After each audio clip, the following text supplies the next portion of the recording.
اس لیے کہ رسول خدا کبھی یزید جیسے پلید اور شیطان کو دیکھنا بھی نہیں چاہتے. اگر اس نے رہائی کی حکم دیا ہے تو اسے زینب کبریٰ کے خطبوں نے اس کے تخت کو ہلا کے رکھ دیا. اور جب وہ وقت آ گیا, جب اس نے کہا, اپنا جو سیکریٹری تھا, کہا کہ وہ جو ایک کی میکر ہے نا, اسے کہنا صبح میرے دربار میں آ جائے. وہ آ گیا ساز و سامان کے ساتھ. امام سجاد زندان کے دروازے پر ہوتے تھے اور بی بی زینب کبریٰ تھوڑی تھوڑی دیر کے بعد آتی اور امام سجاد کو دیکھتی تھی آ کر کہ میرا سجاد بیٹھا ہے. یزید نے آدمی بھیجا, جاؤ سجاد کو لے آؤ, لیکن دیکھنا اس کی پھوپھیوں کو خبر نہ ہو. وہ بندہ آیا, امام سجاد کو لے گیا اور روٹین کے مطابق جب زینب کبریٰ آئی نا اور سجاد کو نہیں دیکھا, ساری بیویوں کو بلا لیا, ایسے جمع ہو گئی زندان کے دروازے پر جیسے تلہ زینبیہ پر اکٹھی ہو گئی. کہا اے بیویوں, میں آج شام کے زندان میں بھی لوٹی گئی, مجھے عابد بیمار نظر نہیں آ رہا. اجرکم علی اللہ. ساری بیویاں زندان کے دروازے پر کھڑی ہو گئی. ادھر جب یزید کے سامنے امام سجاد کو لایا, نیاز حسین کیفیت کیا ہے؟ گردن میں توق ہے, گردن جھکی ہوئی ہے, ہاتھوں میں ہتھکڑیاں ہیں, پیروں میں بیڑیاں ہیں, اور جب کہا نا کہ اس کے زنجیر کھول دو, اب وہ لوہار جب آگے بڑھا امام سجاد کے زنجیر کھولنے کے لیے, وہ جو لاک لگا ہوتا ہے نا, کی میکر آیا لگانے کے لیے, اور جیسے ہی وہ کھول رہا ہے نا, امام سجاد زاروں کے تار ہو رہے ہیں. اس نے پوچھا, اے قیدی, میں نے پہلا قیدی دیکھا, اس سے پہلے جتنے قیدی آتے ہیں جب ان کی زنجیریں اترتی ہیں وہ خوش ہوتے ہیں, تو رو کیوں رہا ہے؟ اب سنیے, امام سجاد نے فرمایا وہ دو وجہوں سے خوش ہوتے ہیں کہ جس کے زنجیر اترتے ہیں نا, اس کا کوئی وارث زندان کے دروازے پر آتا ہے, کسی کا بھائی آتا ہے, کسی کا باپ آتا ہے, کسی کا بیٹا. کہا میرا باپ کربلا میں مارا گیا اور میرے چچا کے شانے قلم ہو گئے.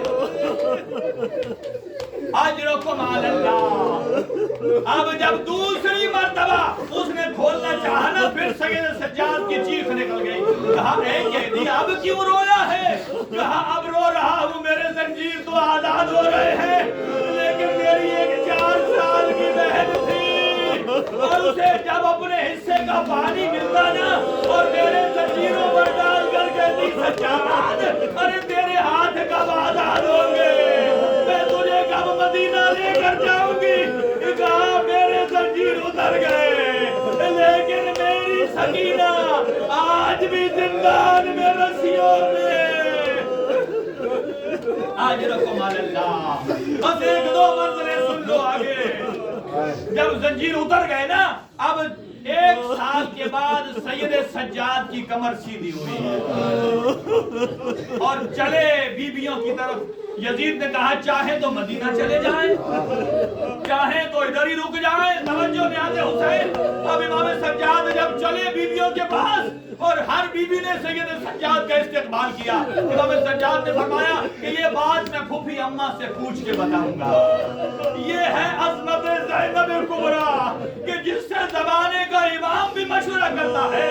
اور جب آئے نا امام سجاد اور بی بی زینب سے کہا کہ یزید کہتا ہے کہہ دے رہا ہے. اب جب رہائی کی بات آئی نا, تو بی بی ام کلثوم نے بی بی زینب کی گردن میں باہیں ڈالی اور ایک جملہ کہا اے بہن مجھے بتا, وہ کہتا ہے ظالم کہہ دے رہا ہو گئی, بتا کیا میرا بھیا حسین پلٹ کر آ جائے گا, کیا میرا عباس واپس آ گیا ہے؟ بس اتنی بات تھی. اور جناب زینب کبریٰ نے فرمایا دیکھیں یہ فاتح شام ہے. فاتح جو ہوتا ہے نا, جو جیتنے والا, وہ اپنی شرطیں منواتا ہے. کہا بیٹا سجاد جاؤ, یزید سے کہو پہلے تو مجھے مکان خالی کرا دے, میں نے اپنے بھائی کو جی بھر کے رویا نہیں ہے. عزادارو آج آپ رو رہے ہو نا, تو آپ کو تو روکنے والا نہیں ہے, لیکن وہاں جب بھی زینب کبریٰ کی آواز بلند ہوتی تھی نا, واہ حسینہ, وہاں شبر تازیانہ لے کے آ جاتا تھا. اور دوسری شرط یہ ہے, انہیں کہو کہ ہمارے تبرکات واپس کریں, اور تیسرا یہ ہے کہ ہمارے سروں کو واپس کریں. عزادارو اب ایک مرتبہ جب تبرکات واپس آنے شروع ہوئے نا, اور یزید نے کہا